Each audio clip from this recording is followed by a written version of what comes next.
नमस्कार मोर YouTube channel पेपरमैन India को स्वागत करुच्ची। आज आप देखुं विभिन्न प्रकार आचार पिकल ओडिशा रे विभिन्न स्थान रे नाना प्रकार आचार देखा जाए। आंब कोली और अन्य पदार्थ विभिन्न प्रकार आचार प्रस्तुत करा जाता है।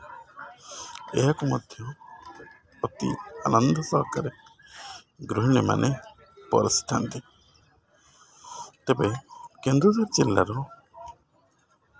विभिन्न अंचल यह आचार प्रकार विभिन्न भाव में होता है। आंब बरकोली और अन्य बहु सामग्री यह आचार गुड़िक प्रस्तुत करा जाता है। आचार प्रस्तुति प्रणाली भिन्न भिन्न होता है। तेबे यार स्वाद अत्यंत रुचिकर होता है। से प्रत्येक व्यक्ति आचार को निजर खाद्य व्यवहार करते। आचार बिक्री अनेक प्रकार परिमाण होता है। साधारण दर्शक देखु देखु आचार प्रति लोभ बढ़ाई था और आचार संग्रह करता है।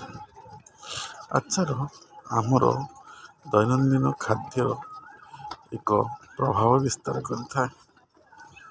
विभिन्न होटेल मानक आजिकल आचार देखा मिलूँ। खाद्य सहित आचार टिके मिसीगले आम यह खूब सुंदर भाव में ग्रहण करते। आशा करूँ आज वीडियो आपको भल लगी दयाकोरी लाइक करूँ, शेयर करूँ, कमेंट करूँ। नमस्कार, जय जगन्नाथ।